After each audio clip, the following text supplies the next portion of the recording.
दोस्तों, पर्दे के पीछे भयानक खेल शुरू हो चुका है। भारत अब वो करने वाला है जिसकी किसी ने कल्पना भी नहीं की होगी। भारत की सेनाओं को दुश्मन को धूल चटाने का ऑर्डर मिल चुका है। आसमान से, समंदर से, जमीन से, हर तरफ से घेराबंदी हो चुकी है। भारत के इसरो और डीआरडीओ ने वो तिलिस्मी प्लानिंग कर डाली है, जिससे भारत जंग शुरू होते ही पाकिस्तान को ऐसा पंगु बनाएगा, ऐसा लाचार करेगा कि वो बाप बाप करेगा। दोस्तों, इस वीडियो में मैं आपको बताने वाला हूं कि पाकिस्तान के पूरे इलेक्ट्रॉनिक वॉरफेयर सिस्टम को बर्बाद करने और उसकी उड़ती हुई आंखें यानी अवैक्स फोड़ने के लिए वो कौन सा सीक्रेट प्लान एक्टिवेट भी कर दिया गया है जो उसे अंधा कर डालेगा, और कैसे अंतरिक्ष में टंगे उसके जासूस सैटेलाइट्स को भी कबाड़ बना देगा। पाकिस्तान ने जो शिमला समझौता फाड़ा है ना, उसने कैसे भारत के लिए अब पीओके में एंट्री मारने का रास्ता ही साफ कर डाला है। तो दोस्तों, जंग सिर्फ मैदान में नहीं लड़ी जाती। असली लड़ाई तो दिमाग की है, टेक्नोलॉजी की है, दुश्मन को अंधा और बहरा कर देने की है। और इस खेल में भारत अब सबका बाप बन चुका है। जंग जीतने के लिए सबसे जरूरी चीज होती है सिचुएशनल अवेयरनेस। मतलब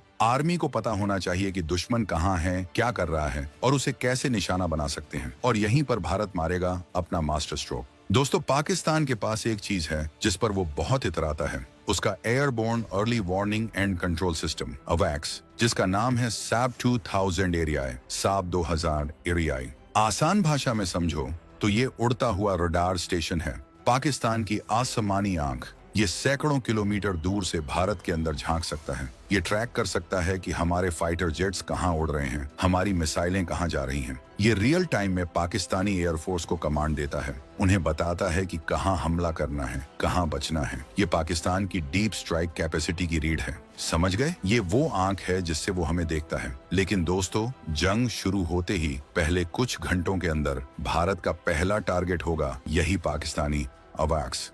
जैसे ही ये उड़ता हुआ जासूस आसमान में आएगा, भारत उसे वहीं ढेर कर देगा। आप भाई सोच सकते हैं कि अगर दुश्मन की आंखें ही फोड़ दी जाएं, तो वो लड़ेगा कैसे? लेकिन ये काम कैसे होगा? इसके लिए भारत के पास हैं दो ब्रह्मास्त्र। पहला है रूस से लिया गया दुनिया का सबसे खतरनाक air defence system S-400 Triumph. दूसरा, इजराइल के साथ मिलकर बनाया गया अपना घातक हथियार बराकेट ER। ये दोनों लंबी दूरी के surface to air missile system हैं। इनकी रेंज 250 से 400 किलोमीटर है, यानी कि ये पाकिस्तान के अंदर उड़ रहे अवैक्स को अपनी जमीन से ही निशाना बना सकते हैं। जैसे ही पाकिस्तानी अवैक्स बॉर्डर के पास भटकेगा, S-400 या बराकेट ER की मिसाइल हवा में उठेंगी और इसके खेल खत्म कर देंगी।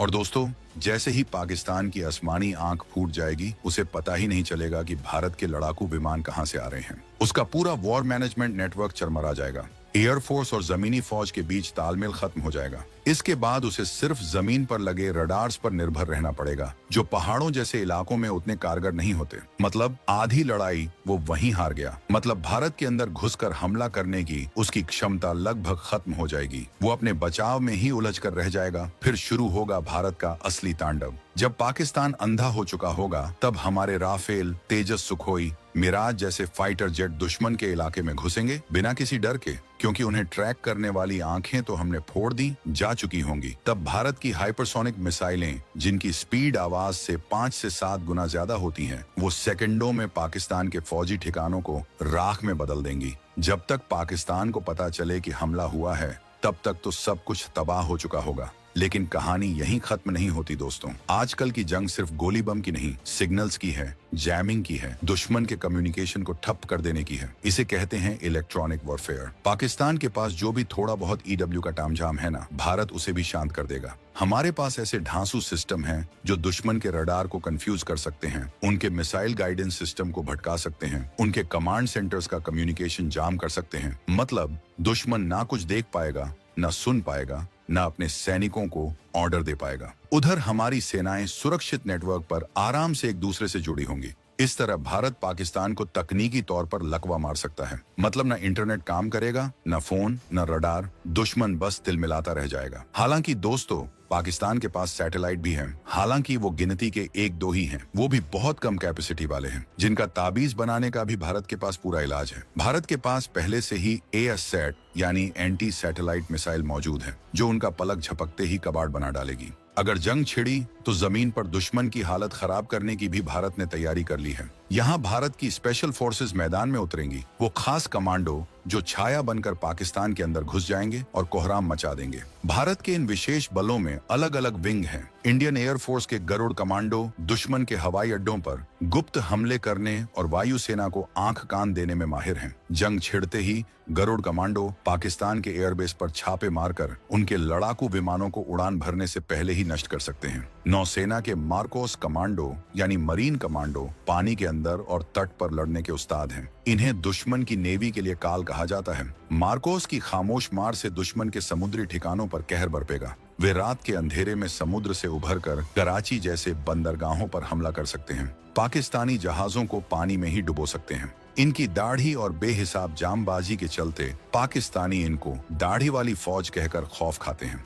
इन कमांडो का भौकाल ही काफी है दुश्मन की नींद उड़ाने को। अगर दुश्मन ने जंग के बीच भारत के अंदर कोई गड़बड़ी करने की कोशिश की तो एनएसजी के ब्लैक कैट कमांडो उसे चंद मिनटों में नाकाम कर देंगे। एनएसजी देश के अंदर हर मोर्चे पर चौकन्नी है ताकि पाकिस्तान की कोई चाल सफल न हो पाए। और अब उस फोर्स की बात जिसके नाम से पाकिस्तान सबसे ज्यादा डरता है, पैरा स्पेशल फोर्स यानी भारतीय सेना के पैरा कमांडो। ये कमांडो हवा में हजारों फुट से पैराशूट के जरिए दुश्मन की धरती पर उतरते हैं और रात के अंधेरे में शिकार ढूंढकर खत्म कर देते हैं। इन्होंने ही 2016 में पाक अधिकृत कश्मीर में सर्जिकल स्ट्राइक की। दुश्मन को खबर लगने से पहले ही काम तमाम। ऐसी चपलता और गोपनीयता दुनिया में बहुत कम फोर्सेस में होती है। ये पहाड़, जंगल, रेगिस्तान कहीं भी पैराशूट से कूदकर ऑपरेशन अंजाम दे सकते हैं। दुश्मन के कैंप के अंदर घुसकर बम लगाना हो या उसके जनरल को अगवा करना हो, ये शेर हर काम कर सकते हैं। पाकिस्तान की सेना इनके नाम से कांपती है क्योंकि इन्हें पकड़ पाना नामुमकिन है। अब आते हैं समंदर पर। पाकिस्तान की नेवी ने अरब सागर में कुछ एक्सरसाइज करने की सोची। शायद वो दिखाना चाहते थे कि हम भी हैं, लेकिन इधर भारत ने जो किया ना, उसे सुनकर तुम्हारी नींद उड़ जाएगी। पहलगाम इश्यू के बाद हमारे गृह मंत्री अमित शाह और रक्षा मंत्री राजनाथ सिंह ने मीटिंग ली और जल, थल, नभ तीनों सेनाओं को फुल रेडी मोड में रहने के सीधे ऑर्डर दे डाले। ऑर्डर मिलने के अगले ही पल भारत के एकदम नए स्वदेशी ढांसू युद्धपोत आईएनएस सूरत ने अरब सागर में जो बवाल काटा है वो सुनने लायक है। इस जहाज ने medium range surface to air missile दाग डाली। टारगेट था एक तेज रफ्तार समंदर की सतह के बिल्कुल करीब उड़ता हुआ लक्ष्य। ऐसे टारगेट को मारना बच्चों का खेल नहीं होता, लेकिन आईएनएस सूरत ने निशाना लगाया और टारगेट के पर खच्चे उड़ गए। ये मिसाइल हमने इजराइल के साथ मिलकर बनाई है। इसकी रेंज 70 किलोमीटर है और ये खास तौर पर समंदर की सतह से चिपक कर उड़ने वाले खतरों जैसे एंटी शिप मिसाइलों को ढेर करने के लिए डिजाइन की गई है। और आईएनएस सूरत ने इसे लाइव ऑपरेशनल कंडीशन में एकदम पिन पॉइंट एक्यूरेसी से फायर करके दिखाया है।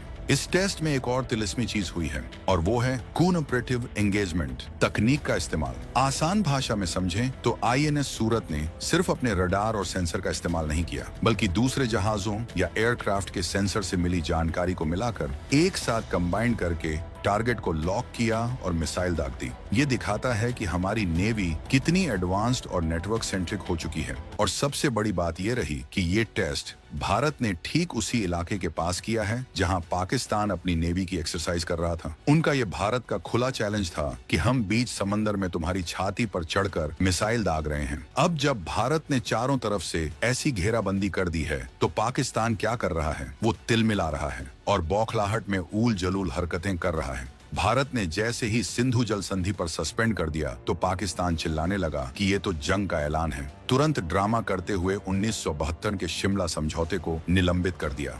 1971 की जंग में बुरी तरह हारने के बाद पाकिस्तान ने भारत के साथ ये समझौता किया था, जिसमें तय हुआ था कि सारे मसले आपस में बातचीत से सुलझाएंगे। कोई तीसरा